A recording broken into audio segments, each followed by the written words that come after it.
अस्सलाम वालेकुम। आज का हमारा टॉपिक है रिले। इम्पोर्टेंट है, एज अ लॉन्ग इसको याद कीजिएगा। इसको समझना भी ज़रूरी है क्योंकि इसके डेली लाइफ में काफ़ी ज़्यादा यूजेस हैं। तो रिले की वर्किंग को देखते हैं। अगर आपको इसके अलावा कोई और टॉपिक पे वीडियो चाहिए तो टॉपिक का नाम और चैनल का नाम लिख के सर्च करें, इंशाल्लाह आपको वो मिल जाएगी। तो स्टार्ट करते हैं अपने लेक्चर को।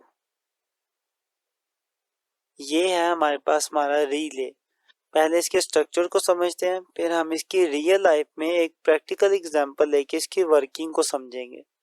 तो सबसे पहले मेरे पास ये एक कॉइल है जिसको मैंने किसी भी मेटल कोर के ऊपर वाउंड किया हुआ है या उसके ऊपर लपेटा हुआ है। लपेट कर मैंने बैटरी के साथ कनेक्ट कर दिया और साथ में एक बटन है।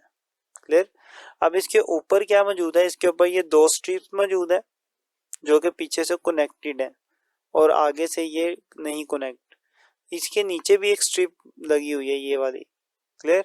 अब होगा क्या कि जब मैं ये स्विच ऑन कर दूंगा, तो मैं ये स्विच ऑन जैसे ही करूंगा तो यहाँ से मैग्नेटिक फील्ड जनरेट होना शुरू हो जाएगा क्योंकि इस कॉइल में से करंट गुजरेगा।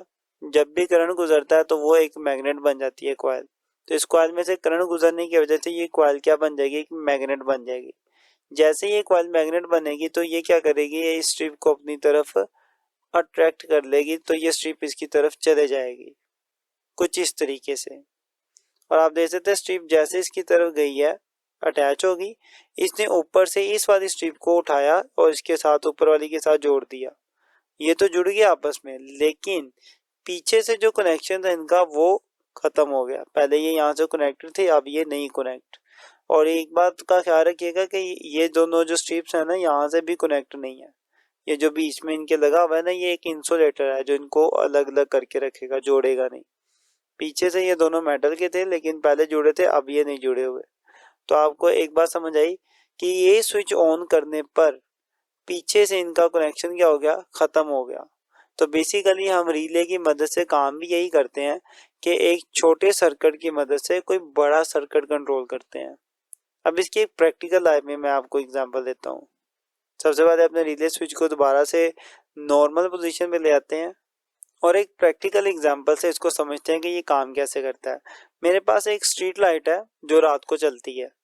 तो मैं क्या करता हूँ, इस स्ट्रीट लाइट का कनेक्शन एक इसको वायर यहाँ पे कनेक्ट कर देता हूँ, दूसरी मेरे पास वायर ये आ रही है, इसको मिल जाता है करंट।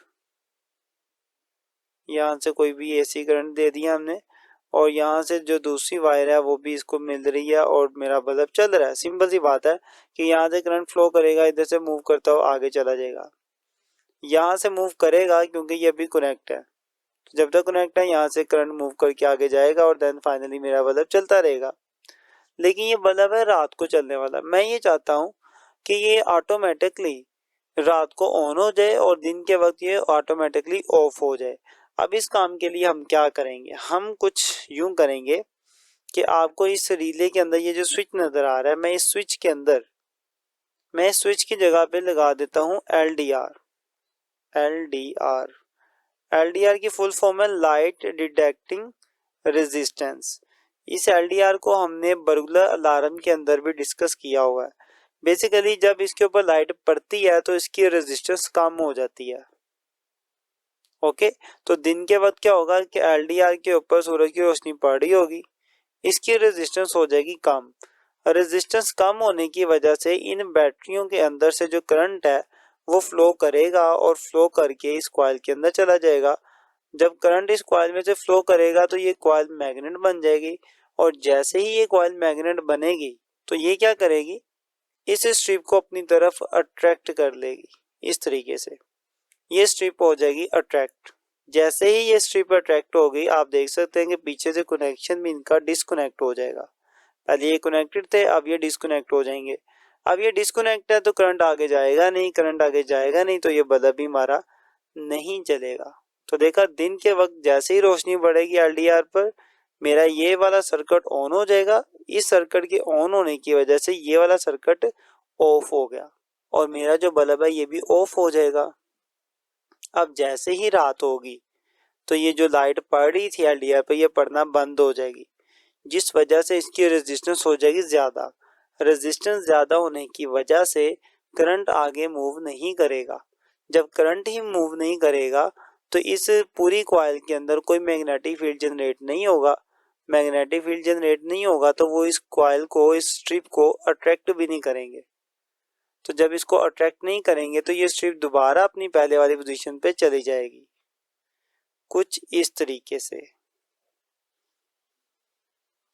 और स्ट्रिप जैसे ही अपनी पोजीशन पे वापस गई, आपने देखा कि पीछे से इनका कनेक्शन अगेन हो गया, ये दोबारा से आपस में कनेक्ट हो गए।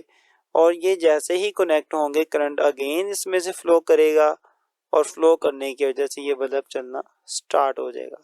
तो आप समझे कि हमने रिले की मदद से किस तरीके से एक ऑटोमेटिक सिस्टम बना दिया कि दिन के वक्त खुद ब खुद लाइट ऑफ हो जाएगी और रात के वक्त खुद ब खुद लाइट ऑन हो जाएगी। क्लियर? ये इसका एक छोटा सा मैंने डेमो दिया, एक छोटा सा यूज दिया। इसको और भी बहुत सी जगहों पे यूज किया जाता है, जैसे कि लाउड स्पीकर, सर्किट ब्रेकर के अंदर, डोर लैचर्स के अंदर, और ये खुद भी इसका एक यूज था, स्ट्रीट लाइट के अंदर भी इसको यूज किया जाता है। तो रिले काफी इंपॉर्टेंट कंपोनेंट है किसी भी इलेक्ट्रिकल सर्किट का, जहाँ पे आपने चीजों को ऑटोमेटिक करना हो।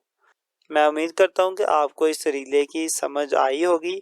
इसकी डायग्राम बहुत इंपॉर्टेंट है, अक्सर बच्चे डायग्राम पे फोकस नहीं करते, इसमें डायग्राम ही सबसे ज़्यादा इंपॉर्टेंट है। डायग्राम की प्रैक्टिस कीजिएगा, अच्छे से इसकी हैंड प्रैक्टिस करें ताकि आप डायग्राम अच्छे से बना सकें बोर्ड के अंदर। बाकी इसी डायग्राम को एक्सप्लेन कर देंगे तो वो आपका टॉपिक कंप्लीट हो जाएगा और आपके मार्क्स इंशाल्लाह पूरे आएंगे। अगर आपको कुछ पूछना हो तो आप ज़रूर कमेंट करें, वीडियो अच्छी लगे तो दोस्तों तक शेयर लाजमी किया करें। इसी के साथ ये चैप्टर कंप्लीट होता है। अब इंशाल्लाह इसके न्यूमेरिकल्स को भी अपलोड कर दिया जाएगा।